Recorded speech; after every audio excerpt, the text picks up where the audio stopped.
Hi, my name is Andrew. I'm a young man born and raised within the 99% and a proud member of many communities here on Earth. I'm very taken by the Occupy movement, as well as other protests in the nation, such as Tar Sands Action. Like many of you, I have anxiously watched my society degrade and painfully witnessed the vitality of our planet crumble along with it. For years I studied and I always voiced my concerns and my hopes to those around me, but where is the movement, I thought? How can such injustice continue? Why are folks so easily pushed around? Where is the movement? I thought, what will it take? I am thrilled to see some friction at last within the U.S. I'm thrilled to see protests that are actually talked about by the public and more than just shrugged off by corporations.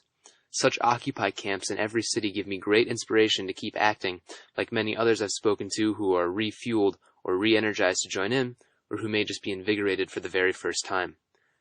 I don't need to tell you that this is exactly the kind of energy and the commitment that is needed by our imperiled world. But with this optimism, I still believe that time is short. Finance systems are falling apart and our planet is in critical condition. People are out though, and we have the stage. There is a chance. We are the 99% is a very legitimate message, but I'm especially interested in what this movement could turn into beyond, or through our mutual dissent for the social order.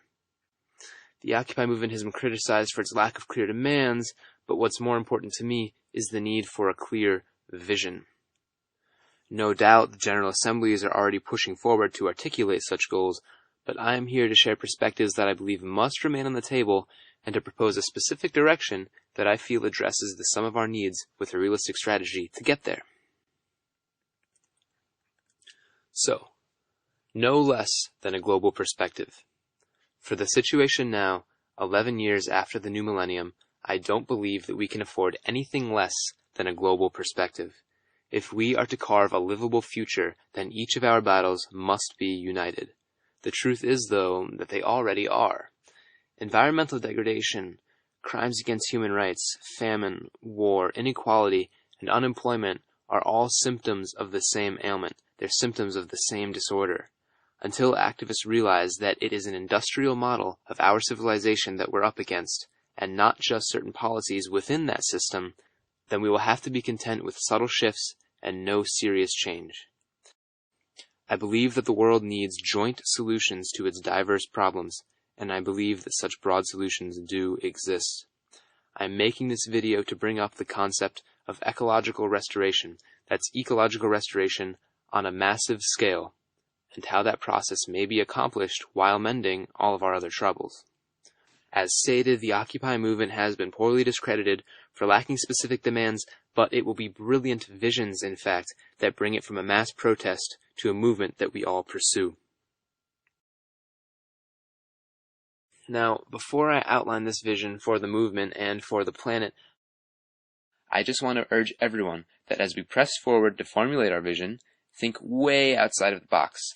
It is not necessary to construct a new society out of pieces of a broken culture. There are far more options. Understand that the world we grew up in is not the way things have always been. It is not the way they have to be, and it is not the way that things have to continue. As Charles Eisenstein wrote in the link below, what we really want is nothing less than the most beautiful world our hearts tell us is possible. I agree, and I think that this is a very intriguing place to begin. There's a global history that is missed in school. It's ripe with perspectives to ground us, and the history is ripe with materials to design such a wise and such a beautiful world. A vision of this full history will be the subject of my next video, but first, is the vision, is the solution that this thinking bore. So, explanation of and support for global restoration. I'm still working out the best way to introduce what I call global restoration, but I think that a good place to start is with the process. The main structure looks like Occupy encampments, either moving or forming anew, not in cities, but on the land. They will become communities that can be sustained indefinitely, and of course they'll be modeled after our wisest ideals, even if that means that each one is unique. These rural encampments' goals, their purpose, is to support the movement as a whole and to carefully restore the surrounding land and ecosystems. In this scenario, the action becomes less of a siege and more like a culture of restoration, moving toward a better world in resistance to our violent society. It shapes an alternative to the industrial machine. Now, this could all be well set in motion through an online network that connects landowners with those of us who are ready to start founding such permanent encampments. People could donate land in some cases, and in others, individuals may have to pool their resources and purchase a site outright. Damaged locations are good too because they need the restoration and they can be obtained easily. Similar networks can allocate resources like donated tools as we move along, like seeds, like money, like labor, clothes, like stoves, books, expertise, and medical supplies, all of the above and beyond. These communities, once they're established, they continue to grow, they network, they seed other similar sites, and of course they sequester carbon, thus becoming tightly connected, though autonomous settlements. I picture these communities much like a co-op or a sustainable farm.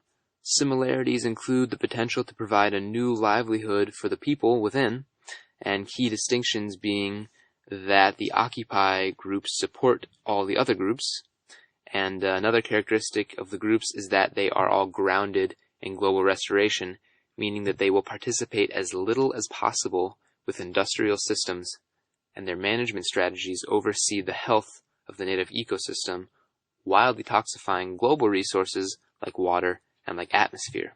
So, rather than having a movement operated by people who are also living paycheck to paycheck, rural encampments will free as many members as possible from the grind to put up a serious fight against industry and a serious fight for a livable world.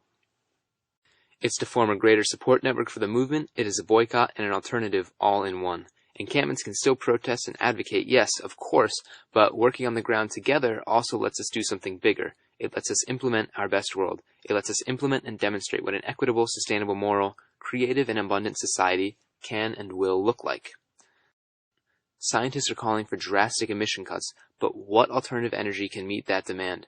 Our food and transport systems are still powered by tar sands oil and by Eastern blood.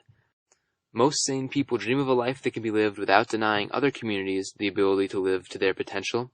But that world, that reality, would mean no more shopping for things like new clothes, for electronics, or for Hershey's chocolate that's crafted by slaves, and it would mean no coal or oil for the Northeast to keep warm this winter. One can sense that things have got to change drastically, but that doesn't mean a new light bulb, and it does not mean a new president. It means an entirely new way of life that is not based off of the exploitation of workers, that is not based off of the exploitation of the land.